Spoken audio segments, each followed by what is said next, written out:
Breast में से discharge होना, जिसे निपल डिस्चार्ज भी कहते हैं, प्रेगनेंसी एंड ब्रेस्ट फीडिंग के दौरान एक ये सामान्य प्रक्रिया है। लेकिन अगर इन दोनों में से कोई कंडीशन नहीं है एंड फिर भी निपल डिस्चार्ज हो रहा है, तो ये किसी अन्य कंडीशन को इंडिकेट कर सकते हैं। आज इस वीडियो में हम डिस्कस करेंगे निपल डिस्चार्ज के बारे में, इसके क्या कारण होते हैं और इसे कैसे ट्रीट किया जा सकता है। नमस्कार, मैं हूं doctor Ekta Bajaj, senior consultant obstetrics and gynaecology. आज इस वीडियो में हम डिस्कस करेंगे निपल डिस्चार्ज के बारे में, इसके क्या कारण होते हैं और इसको कैसे ट्रीट किया जा सकता है। अगर अब तक आपने हमारे चैनल को सब्सक्राइब नहीं किया तो ज़रूर करें एंड लेटेस्ट वीडियो के लिए बेल आइकन को प्रेस करना ना भूलें।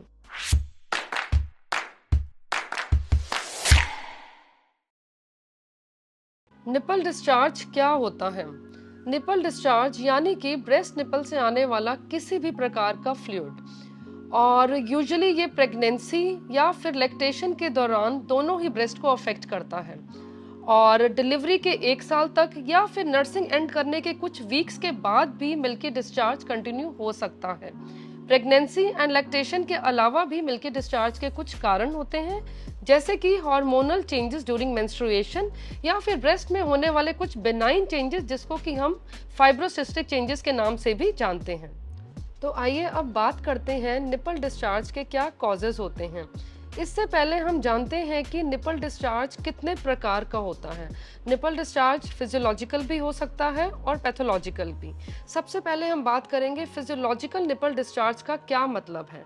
फिजियोलॉजिकल निपल डिस्चार्ज यूजुअली दोनों ब्रेस्ट से होता है और इसका कलर मिल्की या फिर वाइट कलर का होता है एंड इसके मेन कॉजेज होते हैं प्रेगनेंसी या फिर ब्रेस्ट फीडिंग। मेंस्ट्रुएशन के दौरान भी एक फीमेल में बहुत से हार्मोनल चेंजेस होते हैं और जिसकी वजह से बायलैटरल निपल डिस्चार्ज हो सकता है।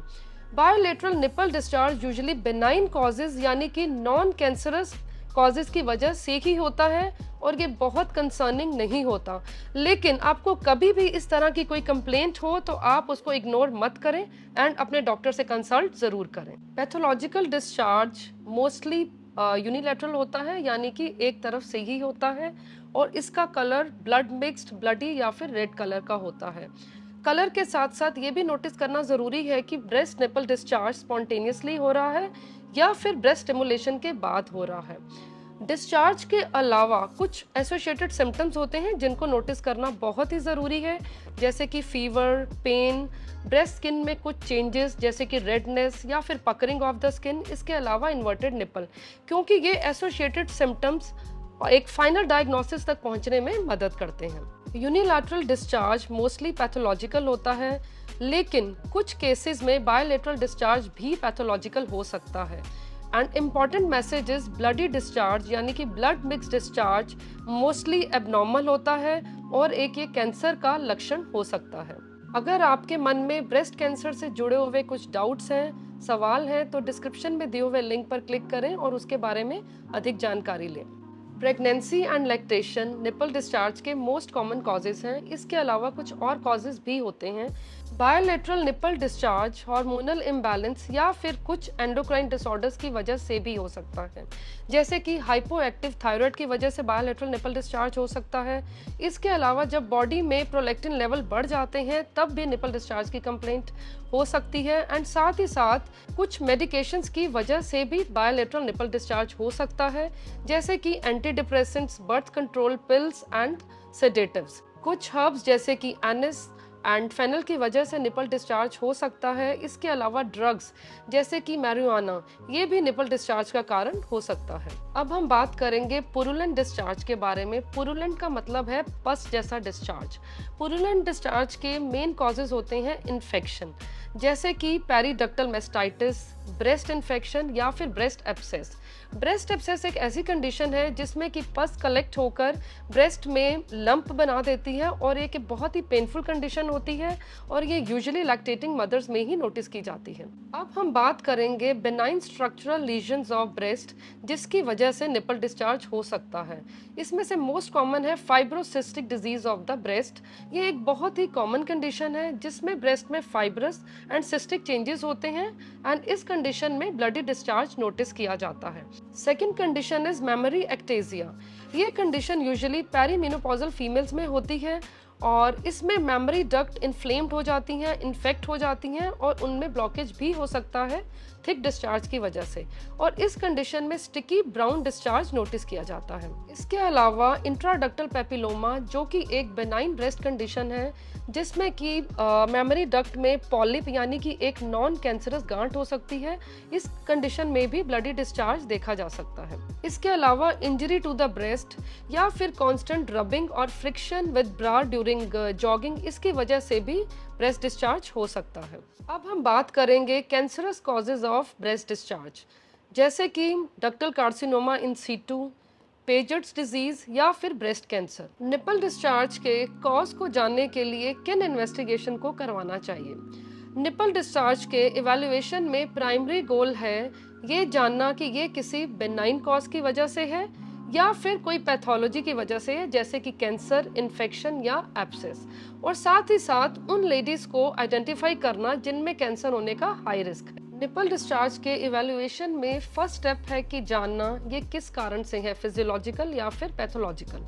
For patients with physiological discharge, in patients में कुछ रूटीन ब्लड टेस्ट जैसे कि thyroid function test and prolactin level measure किए जाते हैं, जिसकी मदद से सिस्टेमिक कॉजेज जैसे कि हाइपोथायराइड एंड प्रोलैक्टिनीमिया को रूल आउट किया जाता है, और इन एंडोक्राइन डिसऑर्डर्स के लिए बहुत ही इफेक्टिव मेडिकेशंस भी अवेलेबल हैं। एंड जिन पेशेंट्स की एज 40 ईयर्स से कम होती है उनमें usually routine observation is required. जिन लेडीज की एज 40 ईयर्स से ज़्यादा है और जिन्हें ब्रेस्ट डिस्चार्ज की कंप्लेंट है, उन लेडीज को इमेजिंग टेस्ट जैसे कि ब्रेस्ट अल्ट्रासाउंड, एमआरआई या फिर मैमोग्राफी करवानी चाहिए, और इन टेस्ट के दौरान अगर कुछ एबनॉर्मेलिटी या फिर लंप डिटेक्ट होता है तो सर्जिकल एक्सीजन भी इंडिकेटेड होता है, लेकिन सर्जरी का डिसीजन आपके डॉक्टर ही लेंगे depending upon your age, number and size of lump and nature of lump. जिन पेशेंट्स को ब्लडी निपल डिस्चार्ज की कंप्लेंट है उन पेशेंट्स में फ्लूइड साइटोलॉजी भी करवाई जाती है ताकि इस टेस्ट की मदद से मैलिग्नेंट सेल्स को आइडेंटिफाई किया जा सके। अब हम बात करेंगे निपल डिस्चार्ज के ट्रीटमेंट के लिए क्या ऑप्शंस अवेलेबल हैं। निपल डिस्चार्ज का ट्रीटमेंट निर्भर करता है उसकी इटियोलॉजी पर। फिजियोलॉजिकल डिस्चार्ज के लिए यूजुअली किसी ट्रीटमेंट की ज़रूरत नहीं होती है, लेकिन सिस्टेमिक कॉजेज जैसे कि endocrine disorders, thyroid disorders and hyperprolactinemia, इसके लिए स्पेसिफिक मेडिकेशंस अवेलेबल होती हैं और ये बहुत ही इफेक्टिव हैं। Benign causes of breast discharge जैसे कि डक्ट इक्टेजिया, इस केस में सर्जरी की जरूरत पड़ती है जिसे कि माइक्रोडुकेक्टमी कहा जाता है, एंड इस सर्जरी के दौरान सिंगल डक्ट या फिर टोटल डक्ट एक्सीजन किया जाता है। डक्ट पेपिलोमा जिसमें कि यूनिलैटरल ब्लडी डिस्चार्ज की कंप्लेंट होती है, ऐसे केसेस को ट्रीट करने के लिए भी सर्जरी यानी कि माइक्रोडुकेक्टमी की जरूरत पड़ती है। जिन पेशेंट्स को कैंसर की वजह से ब्लडी निपल डिस्चार्ज का कंप्लेंट रहता है उन्हें रेडियोथेरेपी, कीमोथेरेपी या फिर सर्जरी की मदद से ट्रीट किया जाता है depending upon stage and histopathology of the cancer. Purulent breast discharge या फिर पस डिस्चार्ज को एप्रोप्रिएट एंटीबायोटिक की मदद से ट्रीट किया जाता है, लेकिन जिन पेशेंट्स में पुरुलेंट डिस्चार्ज ब्रेस्ट एब्सेस की वजह से है उन्हें इंसिजन एंड ड्रेनेज या फिर वॉल बायोप्सी की जरूरत भी पड़ सकती है। आशा करते हैं इस वीडियो को देखने के बाद आपको निपल डिस्चार्ज से जुड़ी जानकारी मिली होगी। ऐसे ही और हेल्थ रिलेटेड वीडियो को देखने के लिए जुड़े रहें टाटा 1mg के साथ।